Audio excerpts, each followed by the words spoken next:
দ্বিতীয় টেস্ট থেকে বাদ পড়বে গিলাইয়ার, কোচ রাঠোর করলেন কনফার্ম। মাত্র হয়েছে ভারত ও ইংল্যান্ডের প্রথম টেস্ট ম্যাচ। প্রথম টেস্টে অসাধারণ প্রদর্শন দেখিয়েছেন ইংলিশ ব্যাটসম্যান অলি পোপ। স্পিন সহায়ক উইকেটে পোপ ১৯৬ রানের ম্যাচ উইনিং ইনিংস খেলে ভারতের থেকে জয় ছিনিয়ে নিয়েছে। এছাড়া অভিষেক করা টম হার্টলি ব্যাট ও বল হাতে অসাধারণ প্রদর্শন দেখিয়ে জয় ছিনিয়ে নিয়েছেন।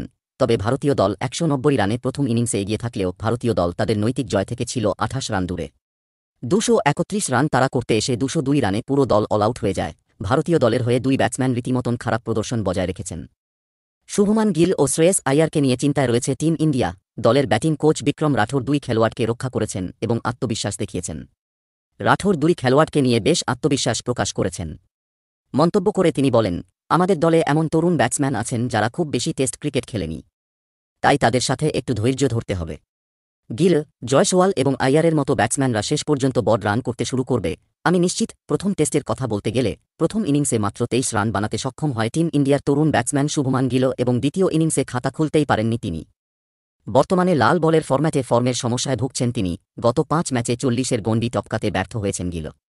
এই ফরম্যাটে শেষ শতরানটি তিনি গত বছর মার্চে অস্ট্রেলিয়ার বিরুদ্ধে হাঁকিয়েছিলেন।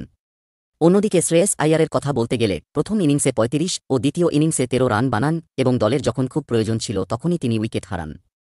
শ্রেয়স ও গিলের মতন এই ফরম্যাটে তার ছন্দ হারিয়েছেন।